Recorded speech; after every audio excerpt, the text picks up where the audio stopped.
ஏற்கனவே அவர் என்ன சொல்லுவாரு, நான் பிரதமராக தகுதி இல்லையா, எனக்கு அந்த அனுமதி இல்லையா, நான் ப்ளூ கலர் கோட்டு போடல, ப்ளூ கலர் பேண்ட் போடலையா, எனக்கு அது எந்த தகுதி இருக்குல்ல, என்ன பிரதமராக நீங்க அங்கீகரிக்க மாட்டீங்களா அப்படின்னு அவரே தான் சொன்னார். பூர்ண மதுவிலக்கு மாநாடு, மது ஒழிப்பு மாநாடும் நடத்தி பெண்களால் நடத்தப்படும் மாநாடுன்னு சொல்லிட்டு லிக்கர் ஃபேக்டரி யார் வச்சிருக்கா? டிஆர் பாலு, ஜெகத் ரட்சிகன், ஜெயமுருகன் இவங்களாம் வச்சிருக்காங்க. இவங்க தான் அதுக்கு ஸ்பான்சர், இவங்க தான் அதுக்கு சீஃப் கெஸ்ட். அந்த லிக்கர் ஃபேக்டரியினுடைய ஓனர்ஸ் கிடைக்குது. அந்த லிக்கர் ஃபேக்டரிஸ் ஓனர் ஒருத்தருக்கு தான் பாண்டிச்சேரி எழுதி கொடுத்துட்டாங்க திமுக. பட்டியலின சகோதரர்களுக்கான ஒரு நபரை நியமித்தது திமுக போட்ட பிச்சைனா இதோட யாரும் சொல்ல முடியும்? அடங்கமாறு, அத்துமீறு, திமிரியேழு, திருப்பி அடி, எல்லாருக்கும் பொருந்தும் தான் சொல்றாரு. என்னை வந்து அவர் அதிமுக வழக்கறிஞர், என்னை முறைச்சா எங்க தொண்டர்கள் சும்மா விடுவாங்களா அப்படின்னா இது என்ன மாதிரி பதில்? கலைஞர் ஒரு வாட்டி சொல்றார் பேட்டியில, நீங்க ஏன் பிரதமர் ஆகலன்னா என் உயரம் எனக்கு தெரியும். அதே தான் திருமாவளவனுக்கு நம்ம சொல்ல விரும்புறோம். அவர் உயரம் என்னன்றது அவர் தெரிஞ்சு செயல்படணும். என்னை போட்ட பிச்சைன்னு சொன்னாலும் நாங்க தாங்கிக்கிறோம். ஆனா பாஜக வந்துடக்கூடாது. தாவேகா ஸ்லீப்பர் செல் கிடையாது. திமுகவோட ஸ்லீப்பர் செல் ஆதவ அர்ஜுனா மட்டும்தான். தாவேகா ஸ்லீப்பர் செல் அவரே சொல்லுவார். ஆதவ அர்ஜுனா செயல்படுற ஒரே ஒரு நோக்கம் எப்படியாவது விஜய் கட்சியை கைப்பற்றணும். இப்போ வந்து லாட்ரி நான் மீட் எடுக்கணும், நம்ம கிட்ட அதிகாரம் வரணும். நீங்க என்ன உள்ள தள்ளுங்க, நான் அப்படியே எப்படின்னா டிஎம்கே கன்வின்ஸ் பண்ணி லாட்ரி தொழில மறுபடியும் கொண்டு வரேன். இப்போ ஆதவ என்ன பண்ணுவாரு, 40 பேருக்கு நான் சீட்டு தந்துடுறேன், வாங்கி கொடுத்துறேன்ப்பா, நீங்க நம்மளா இருங்க, ஆளுக்கு நான் 2 கோடி கொடுக்குறேன்னு சொன்னா அவன் விஜய் வாழ்கன்னு சொன்னா ஆதவ வாழ்கன்னு சொல்லுவாங்க. புசி ஆனந்தி பேசினதை விட, விஜய் பேசினதை விட ஆதவ அர்ஜுனா ஏன் பேசுறதுக்கு அனுமதிக்கப்பட்டார் தெரியுமா? அந்த பொதுக்குழுக்கான மொத்த செலவு ஆதவ அர்ஜுனா. அது அவருக்கு ஒன்றும் தெரியாது. பாவம், அப்புறாணி விஜய் பாவம், எனக்கு பாவமா இருக்கு அவருக்கு.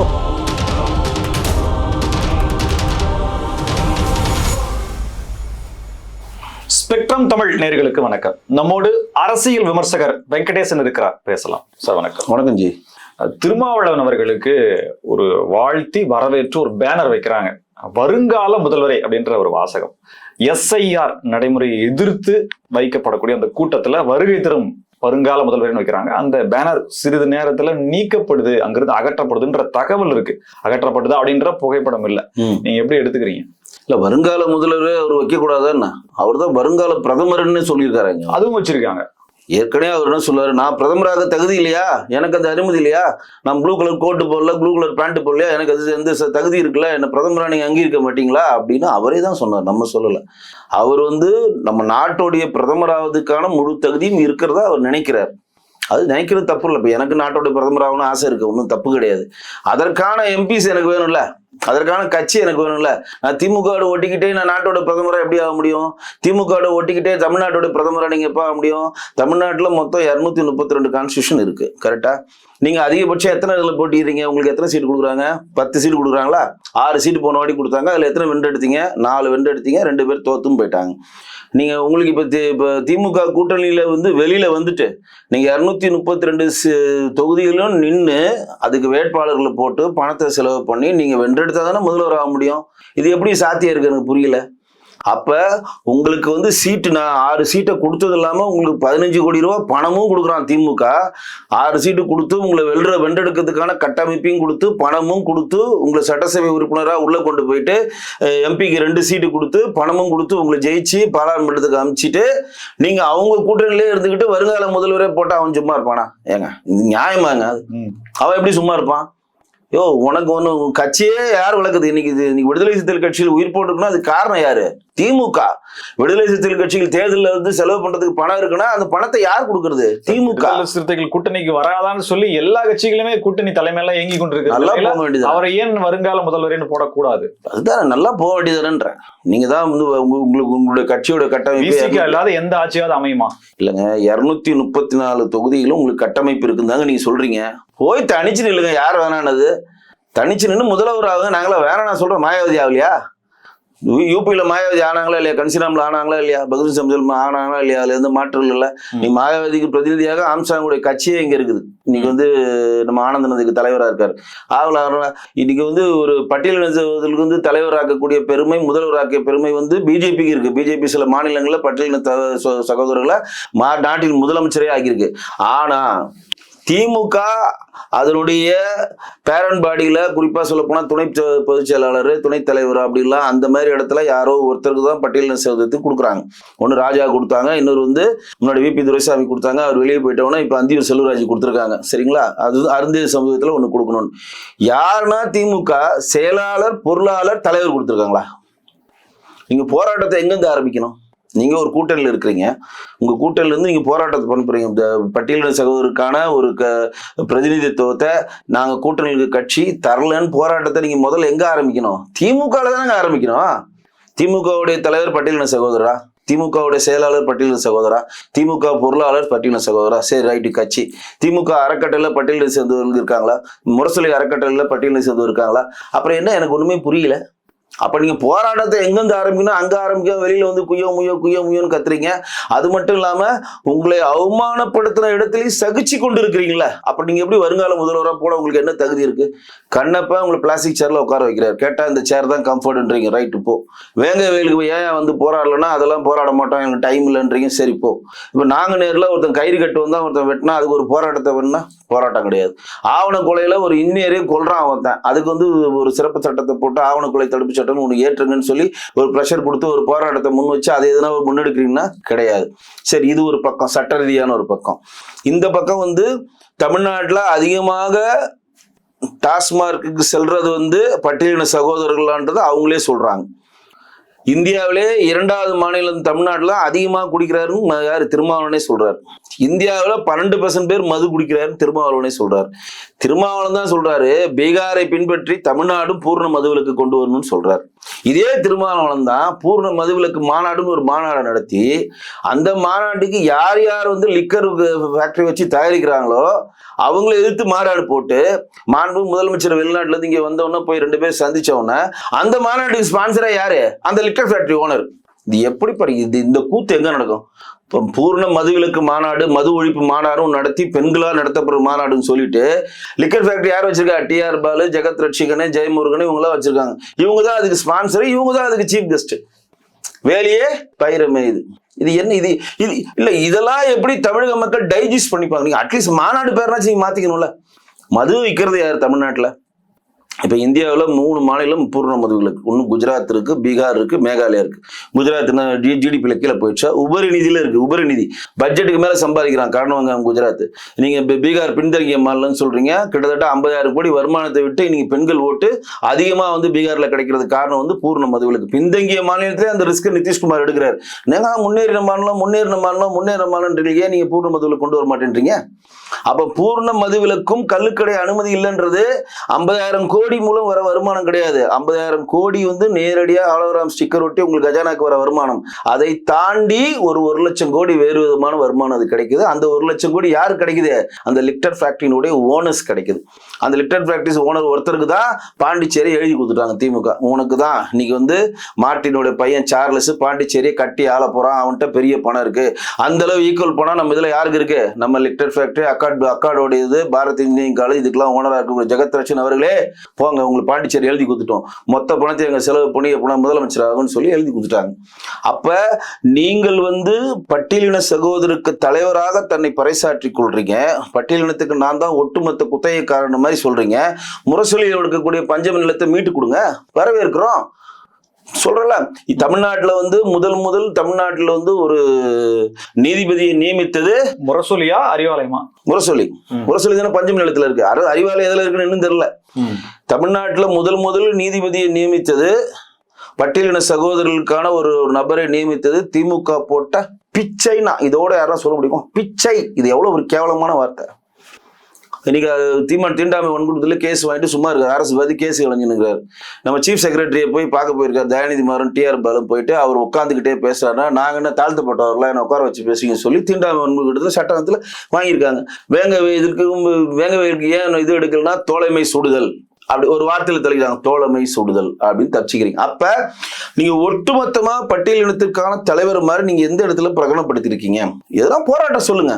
நான் வந்து இந்த திமுக வந்து ராஜ கண்ணப்பன் என்ன பிளாஸ்டிக் சேர்ல உட்கார வச்சிட்டாரு, எங்களுக்கு இங்கேயே வந்து மரியாதை இல்லை, நாங்க எடுத்து போராடுறோம். வேங்க வயல்ல இன்னைக்கு வரைக்கும் சரியான தீர்வை தமிழக அரசு ஏற்படுத்தல, நாங்க எடுத்து போராடுறோம். வடக்காடுல இன்னைக்கு வரையும் 2 ஜாதிகளுக்கான பிரச்சனைகளை தமிழக அரசு சரியான முடிவு எடுக்கல, போராடுறோம். திரௌபதி கோயில் உள்ள விடமாட்டேன்றாங்க, நாங்க போராடுறோம். நீங்க சொல்றதை விட முக்கியமான போராட்டத்துல அவர் பிஸியா இருக்காரு சார். சனாதன எதிர்ப்பு, RSS பாஜக தமிழ்நாட்டுக்குள்ள வந்துடக்கூடாதுன்றது எதிர்ப்பு தெரிவிக்கிறாரு. இப்ப கோர்ட்டுக்கு முன்னாடி தன்னை அவமதிப்பு, தன்னை கார்ல வந்து தன்னை 2 வீலர்ல வந்த ஒருத்தர் என்னமோ செய்ய வந்து அதுல இருந்து தப்பிக்கிறாருல்ல சார், தப்பிச்சு ஒன்று சேர்ந்து. அது ஒரு பலம் தானே, அதுதான் சொல்றாரு. என்ன முறைச்சாவே நான் அடிப்பேன்னு தான் அவரே சொல்றாரு. அடங்கமாறு அத்துமீறு திமிரி எழு திருப்பி அடி, எல்லாருக்கும் பொருந்து தானே சொல்றாரு. நீ என்ன முறைப்பியா, நான் யார் தெரியுமா, ஆளுங்கட்சியில இருக்கிறேன். நீ யார் தெரியுமாண்ணா, 4 MLA வச்சிருக்கேன். நான் யார் தெரியுமா, 2 MP வச்சுக்கிறேன். நீ என்ன முறைச்சிட்டு உன்னால விட்டுருவோம், வெளியே விட்டுருமா, பார் கவுன்சில போனான்ல, நீ எங்க வேணா போ. இந்த இப்ப போய் போலீஸ்கார எஸ்ஐ வீடு செல்வராஜ் வீட்டுல போய் வெட்டாம பாருங்க திருச்சியில, அந்த மாதிரி நீ எங்க வேணா போ, நான் வந்து எதுவும் பண்ண முடியாது. நான் வந்து முறைச்சினா என்ன ஒண்ணு வந்து க்ளோஸ் பண்ணுவேன் அப்படின்றத மக்களால் தேர்ந்தெடுக்கிற பிரதிநிதி சொல்றாரு. அவன் முறைச்சா கூட நீங்க என்ன பண்ணுவோம், தம்பி முறைக்காதப்பா, நீ மக்களால் தேர்ந்தெடுக்கப்பட்ட ஒரு பிரதிநிதி, நீ ஒரு MP, பாராளுமன்றத்தில் தேர்ந்தெடுக்கப்பட்ட ஒரு MP, நீங்க அப்படிலாம் பண்ணக்கூடாது. சட்டம் ஒழுங்கு பிரச்சனை வரும், உனக்கு எதனா பிரச்சனைப்போ நாங்க ஓரமா போறோம், இல்லை நீ ஓரமா போப்பா, எங்க நண்பர்கள் அவங்களாம் ஓரமா கொண்டு போய் அவரை கொண்டு போய் வீட்டுல விட்டுவாங்க. இப்படி சொல்ற தலைவர் தானே பார்த்திருக்கீங்க. ஆமா, என்ன அடிக்க வந்தாரு, என்ன வந்து அவர் அதிமுக வழக்கறிஞர், என்ன முறைச்சா எங்க தொண்டர்கள் சும்மா விடுவாங்களா அப்படின்னா இது என்ன மாதிரி பதில்? எந்த ஒரு இவர்கள் என்ன சொல்றாங்க, எங்களுக்கு அதிகாரம் பறிக்கப்படுகிறது, நாங்க 2 பேர் சுத்துறாங்களே இங்க, ரஞ்சித் இந்த இன்னொருத்த மாதிரி சொல்றதா சுத்துறாங்க, நாங்க பிதுக்கப்பட்டோம், தொதுக்கப்பட்டோம், பசுக்கப்பட்டோம் சொல்றாங்களே, அப்ப இவர்களுக்கான அதிகார திமிரு அங்க இருக்குதா இல்லையா? இந்த பேச்சு என்ன மாதிரி ஆணவத்தின் உச்சம் தானே. நீ சொல்ல வேண்டியதானே, ரஞ்சித் வெளியே வந்து என்ன சொல்லணும் சொல்றீங்க, ஆணவ பேச்சு சொல்றீங்க, அது மட்டும் எப்படி பண்ண முடியும் சொல்லுங்க? பிதுக்கப்பட்டவர்கள் நாங்க நசுக்கப்பட்டோம் ஒவ்வொரு மேடையிலையும் நீ சொல்றல. அப்ப திருமாவளவன் வந்து அந்த ஒரு எதிர்த்து அடிக்க திராணி இல்லாத ஒரு வழக்கறிஞர், அவன் ஒரே ஒரு சாதாரண ஒரு வழக்கறிஞருங்க. ஒரு கட்சியினுடைய மாநிலத்தோட தலைவரா நீங்க பறைசாற்றுறீங்க, நான் முதலமைச்சர் ஆக போறேன் நீங்களே பேனர் அடிச்சுக்கிறீங்க, நான் பிரதமர் ஆக போறேன் எல்லாரும் பேனர் அடிக்க நீங்களே சொல்றீங்க. நீங்க போய் ஒரு தொண்டை ஒருத்தன் வந்து ஏதோ உங்க காரை முறைச்சு பார்த்துட்டா அவனை போய் துரத்தி அடிக்கிறீங்க. அப்ப நீங்க வந்து அதிகாரம் உங்களிடம் இருக்கிறதா, நாங்கள் வந்து பட்டியலின சகோதரர்கள் நாங்க வந்து நசுக்கப்பட்டோம்னு சொல்லுற இவங்கள்ட்ட இருக்குதா? இது என்ன, இது எவ்வளவு பேனர் வந்து வைக்கிறாங்க, அகற்றப்பட்டுருச்சுன்னு சொல்லி செய்தியாளர் கேள்வி வைக்கிறார். திருமாவளவன் அவர்கள்ட்ட கேள்வி வைக்கிறார், அதெல்லாம் அகற்றல, அதெல்லாம் இருக்கு இல்ல சார், நான் இப்ப பாத்துட்டு வந்து அகற்றப்படல, இல்ல அதெல்லாம் அகற்றல அப்படின்னா அப்புறம் அவரே அது என் தோழர்கள் எடுத்திருப்பாங்கன்ற மாதிரியான ஒரு சப்பக்கட்டு. அதாவது எதுக்கு வைக்கணும், ஏன் அதை அகற்றப்படணும், அகற்றப்பட்டுச்சா இல்லையா அப்படின்றதுக்குள்ள போகல, ஒருவேளை என்னுடைய தோழர்களே எடுத்திருப்பாங்கன்ற மாதிரி முடிவுக்கு அவரே வர்றாரு. அப்ப திமுக அது அழுத்தம் கொடுக்குது அப்படின்றதான அர்த்தம், எடுத்திருக்குன்னு தான் அர்த்தம். ஒரு உரையில ஒரு கத்திதாக இருக்க முடியும். திமுகவுடைய கட்சியினுடைய தலைவர் மு.க. ஸ்டாலின், அவர் தான் முதலமைச்சர் வேட்பாளர். நீங்க அந்த கட்சியிலே இருந்துட்டு நீங்க பேனர் வச்சீங்கன்னா அவங்க எப்படிங்க ரசிப்பாங்க? பரமசிவன் கழுத்திலிருந்து பாம்பு கேட்டது, கருடா சௌக்கியமா, யாரும் இருக்கும் இடத்தில் இருந்து கொண்டால் எல்லாம் சௌக்கியமே. நல்லா கேளுங்க, யாரும் யாரும் இருக்கும் இடத்தில் இருந்து கொண்டால்தான் எல்லா சௌக்கியமே. கலைஞர் ஒரு வாட்டி சொல்றார் பேட்டியில, நீங்க ஏன் பிரதமர் ஆகலன்னா என் உயரம் எனக்கு தெரியும். அதேதான் திருமாவளவனுக்கும் நம்ம சொல்ல விரும்புறோம். அவர் உயரம் என்னன்றது அவர் தெரிஞ்சு செயல்படணும். நீங்க வந்து ரொம்ப உசுப்பேத்திக்கிட்டே இருந்தீங்கன்னா அவங்க ஆல்ரெடி தேட ஆரம்பிச்சிட்டாங்க. இப்ப காங்கிரஸுக்கு ஆல்ரெடிவா திமுக தேடுறாங்க. காங்கிரஸ் எப்படி இருந்தாலும் தாவேக்காக எகிரிடுன்ற கண்டென்ட்டுக்குள்ள திமுக வந்துருச்சு. அப்ப அந்த காங்கிரஸ் ஓட்டை நம்ம பேலன்ஸ் பண்ணோம் 6% தான் வீடு தேடி. யாரு கமல் கூப்பிடல, என் பர்த்டேக்கு வாங்க, நம்மை கைவிடாது அது நினைச்சுக்கிறாரு அவரு. மக்கள் வந்து மக்கள் நீதி மையத்தினுடைய கமல் வந்து வருடம் பிறந்தநாள் கொண்டாடுறாரு. நானே அவர் பிறந்தநாள் நிறைய வாட்டி போய் அவருக்கு பக்கம் கொடுத்துருக்கேன். ஜிஆர்டி ஹோட்டல தான் பண்ணுவாங்க. இந்த வருடம் வாலண்டியர் வண்டியில ஏறி மு.க. ஸ்டாலின் அவரும் உதயநிதி அவரும் குடும்பத்தோட போய் வீட்டுல விருந்து சாப்பிட்டு வர காரணம், காங்கிரஸ் கழட்டி விட்டா அந்த மேக்கப் பண்ற அந்த 6% ஓட்ட மக்கள் நீதி மூலம் எடுக்கணும். பிளஸ் தேமுதிக டாக்டர் கிருஷ்ணசாமி, பாட்டாளி மக்கள் கட்சி ராமதாஸ் இவர்களுக்கு அதிகமான சீட்டை கொடுத்து அது சமன்படுத்துறதுக்கான வேலையை திமுக தொடங்கி விட்டது. அதே மாதிரிதான் திருமாவளவன் வந்து இந்த மாதிரி நான் முதலமைச்சராக போறேன், வருங்கால முதல்வர் தொடர்ந்து போஸ்டர் போட்டிட்டு தொடர்ந்து பேனர் வச்சாங்கன்னா இதுக்கு ஆல்ரெடி வேலையை திமுக பார்க்க ஆரம்பிச்சிருவான். அதனாலதான் அந்த பாட்டை பாடின, யாரும் இருக்கும் இடத்தில் இருந்து கொண்டால்தான் எல்லாமே சௌக்கியம். அவங்க எப்படி திமுக தரப்புல இருந்து எப்படி பார்ப்பாங்க, உனக்கு தேர்தலில் போட்டியோட கட்ட முடிவு அவரே சொல்லவே இல்லையில சார். இது கொள்கை கூட்டணி, இது கொள்கைக்காக இணைந்திருக்க கூட்டணி. சுத்தி எங்க வருவாங்க சார், நல்லா கேளுங்க, சுத்தி எங்கமா வருவாங்க, ஒரே இடத்துல தான் வருவாங்க. பாஜக உள்ள வந்துடக்கூடாது, அதனால நாங்க சகிச்சுக்கிறோம். என்னை திருப்பி போட்டு என்னை வந்து பட்டியலின சகோதரில் நீங்கள் வந்து எவ்வளோ கேவலப்படுத்தா நாங்கள் சகிச்சுக்கிறோம். என்னை போட்ட பிச்சைன்னு சொன்னாலும் நாங்கள் தாங்கிக்கிறோம். ஆனால் பாஜக வந்துடக்கூடாது. அப்படி பாஜக வந்துடக்கூடாது நீங்கள் சொல்றீங்களே, பாஜக தான் இந்தியா ஆளுது. பாஜக தான் 20 மாநிலத்தை ஆளுது இந்தியாவில். இது என்ன கான்செப்ட் எனக்கு புரியல. 20 மாநிலம் அழிஞ்சு போச்சா? 20 மாநிலம் ஜிடிபி வந்து டவுன் ஆயிடுச்சா? 20 மாநிலம் சட்ட ஒழுங்குல எதனா பிரச்சனை இருக்கா? நாட்டோடைய பிரதமரே பாஜகவுடைய ரெப்ரஸன்டேட்டிவ் தானங்க. அப்புறம் பாஜக உள்ள வரக்கூடாது என்ன கான்செப்ட்? பாஜக உள்ள வரலையா? ஏற்கனவே நம்ம வந்து எம்பிஸ் இருந்திருக்கோம். 2 வாட்டி 2 எம்பி வந்திருக்காங்க. ஒரு வாட்டி 4 எம்பி வந்திருக்காங்க. 4 எம்எல்ஏ வந்திருக்காங்க. அதுக்கு முன்னாடி 4 எம்எல்ஏ வந்திருக்காங்க. ஊராட்சி மன்றத்தில் 390 இடத்துல நம்ம வென்றெடுத்திருக்கோம். பாஜக உள்ள வந்தாலும் நீங்க இந்த பாஜகக்குள்ள 1999 இருந்தீங்க, 2001 இருந்தீங்க. பாஜக உங்களை அழிச்சிச்சா? அப்போ வந்து பாஜக இங்க உள்ள வந்ததுனால எல்லாமே தலைகீழ மாறிடுச்சா? இவங்க வந்து இந்த கூட்டணியில் நீடிப்பதற்காக ஒரு நொண்டிச்சாக்கை தேடி அலையிறாங்க, அவ்வளவுதான். நீங்க எப்படி திருமாவளவனுடைய விடுதலை சிறுத்தைகள் ஒரு கட்சியோ, ஏடிஎம்கே ஒரு கட்சியோ, டிஎம்கே ஒரு கட்சியோ, அதுவே பாஜக ஒரு கட்சி. உங்க கட்சிக்கு எப்படி ஒரு சனாதன எதிர்ப்புன்னு கொள்கை இருக்கும், எங்க கட்சிக்கு சனாதனம் ஆதரவு ஒரு கொள்கை இருக்கு, அவ்வளவுதான். உள்ள வந்துடக்கூடாது. உள்ள வராம இருபது மாநிலம் தாடுறோம். இன்னைக்கு கம்யூனிஸ்டுக்கு நிகரா 100 வருடமா RSS ஸ்தாபனம் வந்து நடைபெற்று இருக்குங்க. இந்த வருஷத்தோட 100 வருஷம் கம்ப்ளீட் ஆகுதுங்க. அப்புறம் உள்ள வந்துருது. உள்ள வரப்போதுனா எனக்கு ஒண்ணுமே புரியல. என்ன கான்செப்ட்ல புரியல இது? அப்ப நீங்க வந்து நல்லா இங்க இருக்கக்கூடிய பட்டியலின சகோதரர்கள் ஒரு விஷயத்தை புரிஞ்சுக்கணும். அண்ணன் திருமாவளவன் வந்து உங்ககிட்ட வந்து பட்டியலினத்துக்கு தனக்கான பிரதிநிதின்னு வெளியில காட்டிக்கிட்டாலும் திமுக விட அடிமையான இருக்காரு. இப்ப திமுக ஜாதி பேர்ல நீக்கணும் பேர் லிஸ்ட் கொடுத்தாங்களா? அதுல அயோத்திதாசர் பேர் இருந்துச்சா? ரெட்டமலை சீனிவாசன் பேர் இருந்துச்சா? இமானுவேல் சேகனர் பேர் இருந்துச்சா? கக்கன் பேர் இருந்துச்சா? யார் பேர் இருந்துச்சா இல்லையா? நான் கேட்கறதுங்களாம் இவங்களாம் MC ராஜா பேர் இருந்துச்சா? இவங்களாம் பட்டியலினத்துக்காக பாடுபட்ட பெரும் தலைவர்கள் தானே. நான் சொன்ன தலைவர்கள் பேர் யாருன்னா ஒரு பேர் அதுல இருந்துச்சா? அதை எழுதிட்டு யார் போராடணும்? நானா போராடணும்? இந்த பிரிக்கிட்டாங்கன்னு சொல்லிட்டு ஒருத்தன் ரஞ்சித், அவன் எங்க போனான்? மாரி செல்வராஜ் எங்க போனான்? அவனு தானே சொல்றாங்க, நம்மளாக சொல்றோம். இவங்க எல்லாம் எப்படி பண்றாங்கன்னா, நாங்கள் வந்து இப்போ என்னுடைய கம்யூனிட்டி சேர்த்து சொல்றாங்க, மாற்று ஜாதியை சேர்ந்தவர்கள் எல்லாம் பிறந்ததிலே ஜமீன்தாரா இருக்க மாதிரி ஒரு கட்டமைப்பை உருவாக்குறாங்க. தயவுசெய்து புரிஞ்சுங்க.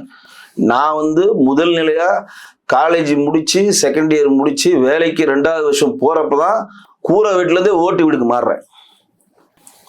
தலை கெடுங்க. கூரை வீட்டுல இருந்தே உடனே சொல்லுவாங்க, நீ காலேஜ் படிச்சதே பெரியார் தான் காரணம்னு டபுக்குன்னு அந்த தூக்கி வைப்பானுங்க.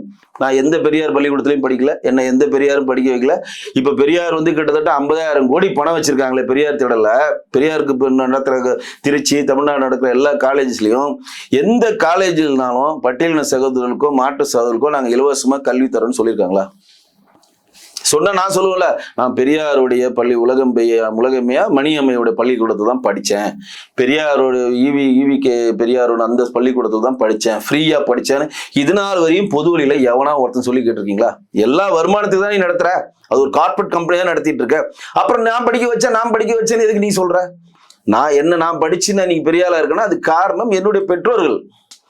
அப்ப நானும் நசுக்கப்பட்டேன், பிதுக்கப்பட்டேன், தொடுக்கப்பட்டவன் தான். நாங்க என்னால முடிஞ்சு படிச்சு அடுத்த கட்டத்தை நகர்வுக்கு நகர்ந்தான் வரோம். இதே மாதிரிதான் எல்லாருமேங்க. பட்டியலின சகோதரர்கள் மட்டும்தான் அப்படி இருக்காங்க. நீங்க கட்டமைப்பை ஏன் ஏற்படுத்துறீங்க? மாற்று சதவீதத்துல சேர்ந்தவங்களாம் ஜமீன்தாரா இருக்காங்கன்னா, மாற்று மதத்துல சேர்ந்தவங்களாம் நாட்டுக்கோட்டை செட்டியாரா? மாற்று மதத்துல சேர்ந்தவங்கன்னா நம்ம மைசூர் மகாராஜா? மாற்று மதத்துல சேர்ந்தவங்களாம் சிங்கம்பட்டி ஜமீனா? என்ன கான்செப்ட் இருக்குது? புரியவே இல்லை. எல்லாருமே கஷ்டப்பட்டு தன் உழைப்பால் ஏதோ ஒரு விஷயத்தை சாதிச்சு மேல வருதாங்க போராடுறாங்க. இதுதானே உண்மை. இப்ப நீங்க பட்டியலின சகோதரர்களுக்கான தலைவராக தன்னை பறைசாற்றி காட்டுறீங்க. திரும்ப காட்டுறாரு, நான் தான் ஒட்டுமொத்த பட்டியலின சகோதரர்களுக்கும் நான் தான் தலைவர்னு நீங்க வருங்கால முதல்வரே நடிக்கிறீங்க. விழுப்புரம், கள்ளக்குறிச்சி, அந்த வட பெல்ட்டை தாண்டிங்கன்னா நீங்க காலி. அந்த இடத்துல எங்க வந்துடுவான்? தேவேந்திரகுல வேளாறு வந்துருவான். உள்ள தேவேந்திரகுலர் வேளாறு வந்துருவான். இந்த சைடு போனா பூவன் ஜெகன்மூர்த்தி அந்த கோஷ்டி வந்துடும். நீங்க ஒரு குறிப்பிட்ட பாடி ஜாரிஃபி லிமிட் தான் உங்களுக்கு பிளே. ஏன் காட்டுமன்னார் கோயில்களே சுத்துறீங்க? ஏன் சிதம்பரமே சுத்துறீங்க? ஏன் விழுப்புரமே சுத்துறீங்க? போங்க மதுரையில் போங்க, உசிலம்பட்டியில் போய் போட்டிடுங்க. கேட்பாங்களா? போங்க ராமநாதபுரத்தில் போய் போட்டிடுங்க. இந்த சைடு குன்னூர்ல போய் போட்டிடுங்க. ஏன் போக மாட்டேன்றீங்க? உங்களுடைய ஜாரிஃபி லிமிட் அவ்வளவுதான். எங்கெங்க வன்னியர்கள் அதிகமா இருக்காங்களோ அந்த வன்னியர்களை வைத்து ஏத்து பாட்டாளி மக்கள் கட்சியை ஏத்து அரசியல் பண்ணி அந்த பாட்டாளி மக்கள் கட்சியும் அதே நிலைமை தான். அதுவும் சேர்த்து சொல்றேன். அந்த லிமிட்டை தாண்டி வரமாட்டான். ஏன் உசிலம்பட்டியில போய் அன்புமணி போட்டிவிட சொல்லுங்க, போட்டிவிட பாருங்க. டாக்டர் சௌமியா போய் உசிலம்பட்டிலையோ இல்லாட்டி திருநெல்வேலியில ஒரு தொகுதியில போய் போட்டிவிட சொல்லுங்க. அங்கெல்லாம் வேலையே கிடையாது. அவங்க போகவும் மாட்டாங்க. எனக்கு இதுவே போதுங்கன்னு சுத்திப்பாங்க. அப்ப ஒரு குறிப்பிட்ட ஜாதிகள் லிமிட் இருக்கக்கூடிய பிரதிநிதிகளுக்கு தலைவராக இருந்து கொண்டு ஒட்டுமொத்த தமிழ்நாட்டில் இருக்கக்கூடிய பட்டியலின சகோதரர்கள் தலைவர் மாதிரி உங்களை நீங்களே சொல்லிக்கிறீங்க. அங்க டாக்டர் கிருஷ்ணசாமி இருக்காரு, ஒட்டப்புறத்துல கிங்கா வச்சிருக்காரு. கிருஷ்ணசாமி இருக்காரா இல்லையா? தேவேந்திர கோலாளர், ஜான் பாண்டியன் இருக்கிறாரா இல்லையா? தேவேந்திர கோலாளர் தான். இந்த போய் ஜெகன்மூர்த்தி இருக்கிறாரா இல்லையா? இன்னும் பட்டியலினத்தை சேர்ந்த தலைவர்கள்லாம் ஒரு சிற்றரசர்கள் மாதிரி ஒரு ஊரை கட்டி ஆண்டுட்டு தாங்க இருக்காங்க. அப்ப நீங்க வட சைடுல இருக்கக்கூடிய மாவட்டங்களுக்கான இருக்கக்கூடிய பட்டியலின சகோதரர்களுக்கான தலைவர் தான் தவிர அதிகபட்சம் ஒரு 6 கான்ஸ்டியூஷன், ஒரு 7 எம்எல்ஏ 8 எம்எல்ஏக்குள்ள தான் உங்களுக்கு அடங்கும். அதை விட்டு நான் 232 கேளுக்கான பிரதிநிதி நான் பேனர் வைப்பானா திமுக காரன் சும்மா இருப்பானா?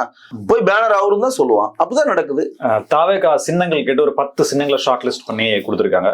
தாவேகால இருக்கக்கூடிய ஒருத்தரை பத்தின விமர்சனத்தை அந்த குடும்பத்தில் இருக்கக்கூடிய நபரே வச்சிருக்காரு. ஒரு திமுகவோட ஸ்லீப்பர் செல் தான் என்ற மாதிரி விமர்சனங்கள் வச்சிருக்காரு. இல்ல, தாவேகா ஸ்லீப்பர் செல் கிடையாதுங்க. திமுகவோட ஸ்லீப்பர் செல் ஆதவ அர்ஜுனா மட்டும்தான். தாவேகா ஸ்லீப்பர் செல் இல்லை. அவரே சொல்லுவார், ஆதவ அர்ஜுனா தான் திமுகவோட ஸ்லீப்பர் செல். விடுதலை சிறுத்தைகள் கட்சிக்கு ஒரு ஸ்பையா அனுப்பப்பட்டார். இப்போ வந்து தாவேகாக்கு ஸ்பையா அவர் உள்ள இருக்கார். இவங்க எல்லாம் எப்படி கட்டமைக்கிறாங்கன்னா, பிஜேபியில வந்து கூட்டு சேர்றதுக்காக வந்து ஆதவ அர்ஜுனா செயல்படுறாரு. அது கிடையவே கிடையாது. ஆதவ அர்ஜுனா செயல்படுற ஒரே ஒரு நோக்கம், எப்படியாவது விஜய் கட்சியை கைப்பற்றணும். நான் சொல்றது விஜய் ஜெயிக்கணும்னு சொல்ல, ஆதவ அர்ஜுனா விஜய் கட்சியை கைப்பற்றணும். இப்ப திருமாவளவன் அண்ணன் ஏன் வந்து அவசரமா ஆதவ அர்ஜுனா வெளியே அமிச்சாரு? ஆதவ அர்ஜுனா உள்ள வரப்பே எல்லா மாவட்ட தலைவர் செயலாளரும் தலைவரையும் கூப்பிடுறாரு. பெரிய பெரிய பணங்கள் கொடுத்து தன்வசப்படுத்துறாரு. அந்த கட்சியை கொஞ்சம் கொஞ்சமாக திருமாவளவன்ட்டது எடுக்கிறாரு. நிறைய பேருக்கு இங்க தெரியாது அது. அதனாலதான் பாருங்க, விடுதலை சிறுத்தைகள் கட்சியில திருமாவளவன் கிட்ட தான் ஆதவ அர்ஜுனா இருப்பாங்க. பாலாஜி அண்ணனோ, வன்னியரசு அண்ணனோ, சிந்தை செல்வனோ, பனையூர் பாபுவோ, எம்எல்ஏ ஜெயிச்ச ஒரு 4 பேரோ அந்த கோஷ்டியில சேரவே மாட்டாங்க. பாருங்க, அந்த ஆதவ அர்ஜுனா கோஷ்டியில இருக்க மாட்டாங்க. எதிர்வினை ஆட்டிக்கிட்டே இருப்பாங்க.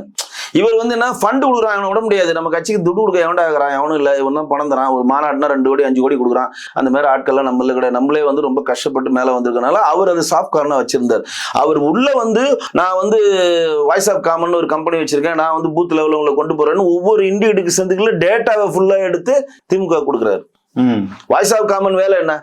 திமுக டேட்டா எடுத்து விடுதலை சிறுத்தைகள் கட்சியில கொடுக்குறாரு. திமுகவுடைய ஐபேக் நிறுவனத்துல அவர் வேலை செஞ்சார். 2021 எலெக்ஷன்ல பிரசாந்த் கிஷோரோட வேலை செஞ்சார்ல, பிரசாந்த் கிஷோர் பாண்டேவோட வேலை செஞ்சாரு. அப்ப வந்து ஐபேக் நிறுவனத்துல நீங்க வேலை செஞ்சீங்கன்னா 234 தொகுதியை சம்பந்தப்பட்ட ஒட்டுமொத்த டேட்டாவும் அவன்கிட்ட இருக்குமே. எங்க நீ வலிமையா இருக்க, எங்க நீ வந்து கம்மியா இருக்க, எங்க உனக்கு வந்து தலித் ஓட்டு ஜாஸ்தியா இருக்கு, எங்க கவுண்டர் ஓட்டு ஜாஸ்தியா இருக்கு, எங்க செட்டியாருங்க கம்மியா இருக்காங்க, எங்க விஸ்வகர்மாக்கள் ஜாஸ்தியா இருக்கிறான்னு ஃபுல் டேட்டா இருக்குங்க. இப்ப ஐபேக் நிறுவனத்துல இருந்து ஐபேக் நிறுவனத்துடைய பிரசாந்த் கிஷோர் வானத்துல இருந்து கூச்சவரா? எல்லாம் சிஸ்டத்துல இருக்க டேட்டா வச்சு ஒர்க் பண்றவர் தான். கிரவுண்டுக்கு போக மாட்டானுங்க. ஒரு 2 பாட்டை போட்டு விட்டு ஓடுற ஆடுவானுங்க, அவ்வளவுதான். அதை வச்சு இவங்க கொண்டாடுறானுங்க, வேற இது. அப்ப இந்த டேட்டாவெல்லாம் எடுத்துட்டு வந்து திருமாவளவன்ட்ட ஒரு சொல்றாரு, அண்ணா நம்ம இங்கெல்லாம் வலிமையா இருக்கும், இந்த இடத்துல வீக்கா இருக்கும், வாங்க இங்க போய் நம்ம ஒரு மாநாடு நடத்துவோம், இங்க இது பண்ணுவோம். இவங்க சுத்தி பாருங்க, திருச்சி, விழுப்புரம், கள்ளக்குறிச்சி இது உள்ளதான் மாநாடு நடத்துவாங்க. நீங்க என்னைக்குன்னா ஒரு நாள் திருமாவளவன் போயிட்டு ராமேஸ்வரத்துல மாநாடு நடத்தி பார்த்திருக்கீங்களா? எங்கன்னா ஒரு நாள் கன்னியாகுமரியில போய் மாநாடு நடத்தி பார்த்திருக்கீங்களா? எப்பனா ஒரு சில மேட்டுப்பாளையத்தை போய் நாங்க மாநாடு நடத்தி பார்த்திருக்கீங்களா? இந்த பெல்ட்டை தாண்டி போக மாட்டேன். ஏன்னா அது உள்ளதான் அவங்களுக்கு பவர். அந்த பெல்ட்டை தாண்டினா அவன் ஒரு ஆப்பன் கோஷ்டி வந்துருவான். அப்ப இந்த டேட்டாவெல்லாம் கலெக்ட் பண்றான். இந்த டேட்டாவை வச்சுட்டு விஜய்கிட்ட சொல்றாரு, தலைவரை திமுக குடிமை நம்ம கிட்ட இருக்கு, விடுதலை சிறுத்தைகள் குடிமை நம்மள்கிட்ட இருக்கு, நம்மளை சேர்த்துட்டா நான் உங்களை முதலமைச்சர் ஆகுறேன். அவருக்கு ஒன்றும் தெரியாது, பாவம். அப்புறாணி விஜய் பாவம், எனக்கு பாவமா இருக்கு அவருக்கு. அதெல்லாம் அவங்கள்ட்ட இருக்கா, சரி வாங்கன்னு சொல்லிட்டு உள்ள கொண்டு போய் சேர்த்துட்டானா, இன்னைக்கு மார்ட்டினுடைய சொந்த மச்சானே வீடியோ கொடுக்குறாரு, சார்லஸே வீடியோ போடுறாரு, மார்ட்டின் குடும்பத்துக்கு எங்களுக்கு சம்மந்தம் இல்லை அப்படின்னு. ஏன்னா மார்ட்டின் குடும்பம் வந்து திமுகவுக்கு 540 கோடி கொடுத்தது, அதிமுக 150 கோடி கொடுத்தது, பிஜேபிக்கு 1200 கோடி நம்ம கொடுத்துருக்கு. அவங்களுடைய பிசினஸே அரசாங்கத்தை வந்து அனுசரிச்சுட்டு போகணுங்க. லாட்டரி தொழில் பண்றாங்க, இன்னைக்கு தடை பண்ணிட்டாங்க. இவங்க எப்படி அரசியல் உள்ள ஆதவ அர்ஜுனா வரான்னு தெரியுமா? உங்களுக்கு நிறைய பேருக்கு தெரியாது. நம்ம சென்னை தமிழ்நாட்டில் ஜெயலலிதா அம்மாவை நீங்கள் முறைச்சிங்க, அவங்க லாட்ரியை தடை பண்ணிட்டாங்க. இப்போ வந்து லாட்ரியை நான் மீட் எடுக்கணும், நம்ம கிட்ட அதிகாரம் வரணும், நீங்கள் என்ன உள்ள தள்ளுங்க, நான் அப்படியே எப்படின்னா டிஎம்கே கன்வின்ஸ் பண்ணி லாட்ரி தொழில மறுபடியும் கொண்டு வரேன், டாஸ்மாக் மாதிரி லாட்ரியை கொண்டு வரணும் தான் உள்ள வரான். ஆனால் இன்னைக்கு இருந்த திமுக அதை ஒத்துக்கல. ஏன்னா மக்கள் மனதில் ஆழமா பதிஞ்சிச்சு, ஒட்டுமொத்த பெண்கள் வாக்கு இழப்புன்னா அவர் ஒத்துக்கல. அப்போ விடுதலை சிறுத்தைகள் கட்சிக்கு வரான். இப்போ இங்கே வந்து எப்படியாவது விஜய முதலமைச்சர் ஆக்குற மாதிரி ஆக்கிட்டு நிழல் முதலமைச்சராக வந்து லாட்ரியை உள்ள கொண்டு வரணும் தான் அவனுடைய டார்கெட்டு. இப்போ என்ன பிரச்சனை ஆயிடுச்சுன்னா, அவங்க குடும்பத்துக்கு அது பேக் ஃபயர் ஆகுது. உள்ளதும் போச்சு நொல்ல கண்ணான்னு நம்ம இருக்கிற சொத்தையும் அழிச்சிருவான் போல இருக்கு. ஏன்னா இவங்க நடத்துற லாட்டரி தொழில் மேகாலயா 7 சகோதரிகள் சொல்லுகிற நமஸ்தே நாம் மாநிலம் தான் நடக்குது. மிசோரம் ஆகட்டும், திரிபுரா ஆகட்டும், மேகாலயா ஆகட்டும், நமஸ்தே மாநிலங்களில் மட்டும்தான் லாட்டரி தொழில் பிரமாதமா நடக்குது. ஏன்னா அது நெருக்கமா இருக்கும். சிக்கிம் நெருக்கமா இருக்கும், பூட்டான் நெருக்கமா இருக்கும், நேபாளத்துக்கு நெருக்கமா இருக்கும். இப்ப அங்க பெரும்பாலும் வடகிழக்கு மாநிலங்கள் ஆள்றது யாரு? பிஜேபி. அப்ப இவங்க இந்த மாதிரி ஒரு குட்டி குழப்பத்தை இவன் பண்ணிட்டே இருந்தா லாட்டரியை மொத்தமா தடை பண்ணா எல்லாம் பிச்சை தான் எடுக்கணும். இவன் வாயை வச்சுட்டு சும்மா இல்லாம நம்மள ஏதோ மூளை செலவு பண்ணி இப்படி பண்ணிட்டான், நீ உன் குடும்பத்துக்கு எனக்கு சம்மந்தம் இல்லை, எனக்கும் என் மச்சானுக்கு சம்மந்தம் இல்லை, நாங்க அப்பயே விலகிட்டோம்னா அவரே பேட்டி கொடுக்குறாரு. அப்ப இப்ப விஜயோட நிலைமை என்னன்னா, எப்படி வந்து திமுகவிலிருந்து சபரீசனை கையை போட்டுக்கொண்டு திமுகவை கைப்பற்றணும்னு நினைச்சவொன்னு அவர் அடிச்சு துரத்துனாங்களோ, விடுதலை சிறுத்தைகள் கட்சியில் வந்து மாவட்ட தலைவர்கள்லாம் பணம் கொடுத்து அவர்களை தன்வசப்படுத்தி விடுதலை சிறுத்தைகளை இரண்டாம் பெரும் தலைவரா வந்து திருமாவளவனுக்கு சொல்ற மாதிரி ஆட்ட வைக்கலாம். எப்படி சொல்லுனா, நம்ம இவர் இருந்தார்ல ஒடிசால பிஜு பட்நாயக், நவீன் பட்நாயக், அவருடைய ஐஏஎஸ் அதிகாரி பாண்டியன் ஒருத்தர் இருந்தார் தெரியுமா, நம்மளோட மதுரைக்காரர் தான். அந்த பாண்டியன் சொல்றதான் அவர் கேட்பார். நல்லா கேட்டுங்க, அந்த பாண்டியன் என்ன சொல்ற, அவர் அது தவிர எதுவுமே பேச மாட்டார். அவர் சொல்லிட்டாருன்னா ஓகேன்னு. சும்மா பேருக்கு தான் முதலமைச்சரா நவீன் பட்நாயக் உட்கார்ந்து இருப்பாரு, பிஜு பட்நாயக். இந்த பக்கம் பாண்டியன் சொல்றது எப்படி நடந்துச்சோ அதே மாதிரி இங்க நம்ம விடுதலை சிறுத்தைகள் கட்சியில கொண்டு வரலாம் நினைச்சாரு. கூட இருக்கவங்க பண்ணி வெளியே துரத்திட்டோன்னா இப்ப விஜய்கிட்ட வந்திருக்காரு. நல்லா கேளுங்க, ஒரு கட்சியினுடைய பொதுக்குழு நடக்குது. அந்த பொதுக்குழுல யார் அதிகமா பேசுவாங்க? ஒரு கட்சியினுடைய தலைவரா நீங்க இருக்கீங்கன்னா யார் அதிகமா பேசுவாங்க?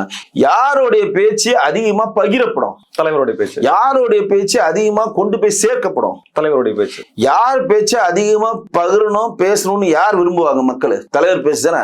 இந்த பொதுக்குழு நடந்த பிறகு யாருன்னா விஜயை பத்தி பேசுறாங்களா? எல்லாரும் இன்னைக்கு டிஜிட்டல் மீடியால இருந்து, சேட்டலைட் மீடியால இருந்து எல்லாரும் யாரை பத்தி பேசுறீங்க? ஆதவ அர்ஜுனா பேசுறீங்க. விஜய் பேசுறதை விட கிட்டத்தட்ட பல நிமிடங்கள் அதிகமா அவர் பேசுறாரு. அப்ப கொஞ்சம் கொஞ்சமாக விஜயிடமிருந்து அந்த கட்சி பிரியறதுக்கான வேலைகளை பண்ணிட்டு இருக்காரு. ரெஜிஸ்ட்ரே அவ்வளவு சார், அங்கீகரிட்ட கட்சியாவே இல்ல, அதுக்குள்ள எப்படி அவரு அபகரிக்கிறார் அப்படின்ற கருத்து எப்படி நான் சொல்றேன் கேளுங்க. இப்ப வந்து 232 பேர் இப்ப வந்து தமிழ்நாட்டுல 38 மாவட்டங்கள் இருக்கு. ஒரு 60-65 மாவட்டங்கள் இருக்குன்னு வச்சுக்கோங்க. ஒரு மாவட்டத்துக்கு 2 தலைவர் போடுறாங்கன்னு வச்சுக்கோங்க. 70 மாவட்டமே வச்சுக்கோங்க. சும்மா நான் கட்சி ரீதியா சொல்றேன், அனுபவ ரீதியா வந்து 38 மாவட்டங்கள் தான் தமிழ்நாட்டில் இருக்கு. இந்த 70 மாவட்ட தலைவர்களை ஒரு 30 பேர் அவர் செலக்ட் பண்றால போடுறாங்க. அந்த 30 பேருக்கும் ஆதரவு தான் சொல்றான், என்ன பண்றேன், நான் பஞ்சர் ஓட்டுறேனே, நீடா நான் ஆட்டோ ஓட்டுறேனே, நீடா நான் வந்து விவசாயம் பார்க்கறேன், நீடா நான் ஒரு பிரைவேட் கம்பெனில ஆயிரத்தினோட ஒரு தேர்தல் நிற்கணும்னா மினிமம் வந்து ஒரு 50 லட்சம் 1 கோடி ரூபாய் செலவுண்டா. தேர்தலில் வாக்காளருக்கு பணம் தரலனா கூட மினிமம் செலவு பண்றதுனாச்சும் ஒரு தேர்தலில் நீங்க எம்எல்ஏ தேர்தல் நிற்கிறதுக்கு. ஏன்னா நான் தேர்தல் 2 வாட்டி நின்றுருக்கேன். ரொம்ப செலவு, ரொம்ப அடிமட்டமா போனா கூட வரவங்களுக்கு சாப்பாடு, போஸ்டர் ஓட்டுறது, பேனர்ஸ் ஓட்டுறது, வண்டி டேப்பு, பிரச்சாரம் பண்றது, வீடு வீடா போறது, இதுக்குன்னு அடிமட்ட செலவுக்கே உங்களுக்கு 20-30 லட்ச ரூபா வேணும். நான் சொல்றது கவுன்சில் எலெக்ஷனுக்கு. எம்எல்ஏ எலெக்ஷனுக்கு 50 லட்ச ரூபா வேணும். நான் சொல்றது ஓட்டுக்கு பணம் கொடுக்காம. இப்ப ஆதவ் என்ன பண்ணுவாரு, 40 பேருக்கு நான் சீட்டு தந்துடுறேன், வாங்கி கொடுத்துறேன்ப்பா, நீங்க நம்ம ஆளா இருங்க, ஆளுக்கு நான் 2 கோடி கொடுக்குறேன்னு சொன்னா அவன் விஜய வாழ்கன்னு சொல்லுவானா ஆதவ் வாழ்கன்னு சொல்லுவானா?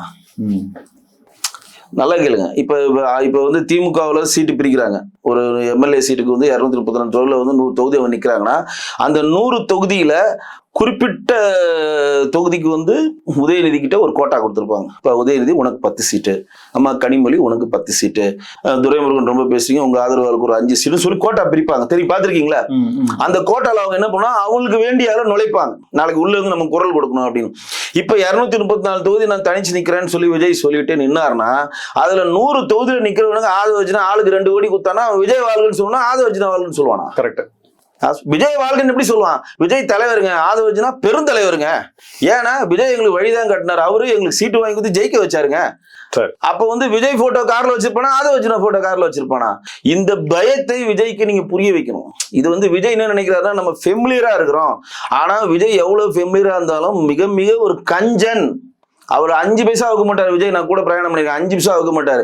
ஆனா ஆதவ அர்ஜுனா அப்படியே கான்ட்ராஸ்ட், இருக்கிற பணத்தை அள்ளி கொடுக்குறான். அவன் வீட்டு பணமாது அது எவனோட பைத்தறிச்சல்ல மாட்டின்ல லாட்டரி தொழில் மூலம் சம்பாரிச்ச பணத்தினால இவன் நெற்றி வேறு வெள்ளத்தை செஞ்சு சம்பாரிச்சாரா?